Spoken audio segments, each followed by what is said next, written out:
केलेली आहे आणि त्याच्यावरून विरोधकांनी आरोप करायला सुरुवात केलेली आहे। याच्यामध्ये काही राजकारण झालं? मला असं वाटत नाही की याच्यात काही राजकारण झालं असावं, कारण आमच्या सुद्धा सिक्युरिटीज पूर्वी काढलेल्या आहेत म्हणून का आम्ही कधी काही बोंबललो नाही।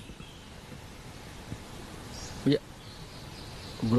मागच्या वेळेला सरकार तर आमचंच होतं, आम्ही सरकारमध्ये होतो, तरी माझ्यासारख्या माणसाची सिक्युरिटी ही काढून टाकली आणि पण मी साधी एका शब्दाने तक्रार केली नाही, कारण त्यांना वाटलं असेल सरकारच्या जी काही यंत्रणा आहे असं म्हणतात, प्रोफेशनल यंत्रणा असं मी ऐकलं, एक कमिटी असते आणि त्या कमिटीमध्ये प्रोफेशनल लोक असतात, पोलीस खात्याचे, प्रशासनातले, ते साधारण निर्णय घेत असतात। पण तरी मला असं वाटतं की हे जे सरकार आहे महाराष्ट्राचं, हे अत्यंत जागरूक आणि संवेदनशील सरकार आहे। विरोधकांच्या जीवाशी खेळावं किंवा विरोधकांशी सूडबुद्धीने वागावं अशा प्रकारचा जो एक ट्रेंड सध्या राष्ट्रीय राजकारणात सुरू आहे, बरं का, अशा प्रकारची भावना आणि भूमिका उद्धव ठाकरे यांच्या नेतृत्वाखाली सरकारची आहे असं कोणी म्हणू शकणार नाही या देशात किंवा राज्यामध्ये। देवेंद्र फडणवीसांना नक्सल थ्रेट आहे अशा पद्धतीचं सुद्धा सांगितलं जात होतं, त्याच्यानंतर त्यांची सुरक्षा कमी करणं हे योग्य आहे? आता असं आहे की या संदर्भात मी काही बोलू शकत नाही, कारण शेवटी थ्रेट्स हा विषय असतो, हा खूप गोपनीय असतो। जे इनपुट्स आउटपुट्स असतात वेगळ्या वेगळ्या संस्थांकडून, IB असेल किंवा अन्य काही गोष्टी असतील, त्यांना काही मध्यंतरी निनावी पत्रंसुद्धा आली होती त्या संदर्भात, भीमा कोरेगाव प्रकरणानंतर ती सुद्धा रेकॉर्डवरती आहेत।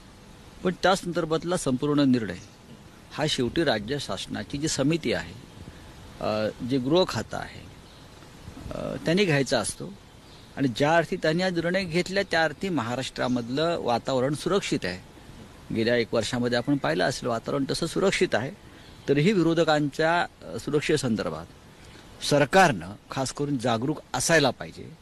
आता काल मी असं ऐकलं की आदरणीय शरद पवार साहेबांनी सुद्धा त्यांच्याकडे जी सिक्युरिटी आहे ती कमी करा असं सांगितलं आहे। आम्ही सगळ्यांचंच असं म्हणणं आहे की जर गरज नसेल, जर महाराष्ट्र सुरक्षित असेल, तर हे कशा करता आपण सिक्युरिटीचं पिंजरे घेऊन फिरायचं, जे दिल्लीमध्ये सध्या आम्ही पाहतो आहे। सिक्युरिटीचा अतिरेक आहे, अनेक ठिकाणी सुरक्षेचा अतिरेक आहे। आपण राज्यकर्त्यांनी किंवा राजकारणातल्या लोकांनी हे अधिक मोकळेपणानं वावरलं पाहिजे आणि फिरलं पाहिजे। ही भूमिका लोकांची सुद्धा असते आणि आपली सुद्धा असायला पाहिजे। सर, भाजप नेते किरीट सोमय्या यांनी काल परवा एका पाठोपाठ एक आरोप केलेले आहेत, अगदी मुख्यमंत्र्यांच्यावरती सुद्धा आरोप केलेले आहेत आणि त्याच्यानंतर अशी एक चर्चा सुरू झाली आहे की शिवसेना त्यांच्या विरोधात काही अब्रूनुकसानीचा खटला दाखल करणार म्हणून। नाही, शिवसेना दाखल करेल वगैरे हे सगळं ठीक आहे, आपण ज्या पद्धतीनं ही जी मंडळी आहेत ही अफाट बेफाट तोंडफाट पद्धतीनं जे आरोप करत सुटले आहेत त्यातून काही निष्पन्न होणार नाही। काही कागद फडकवतात आणि आरोप करतात। आमच्या आमदार प्रताप सर नाही का त्यांच्या बाबतीत केले, त्यानंतर काल राज्यातल्या प्रमुख नेत्यांविषयी केले, मी आणि माझ्या कुटुंबाविषयी केले। यांनी सिद्ध करून दाखवायला पाहिजे, यांच्यात हिंमत असेल तर त्यांनी सिद्ध करावं।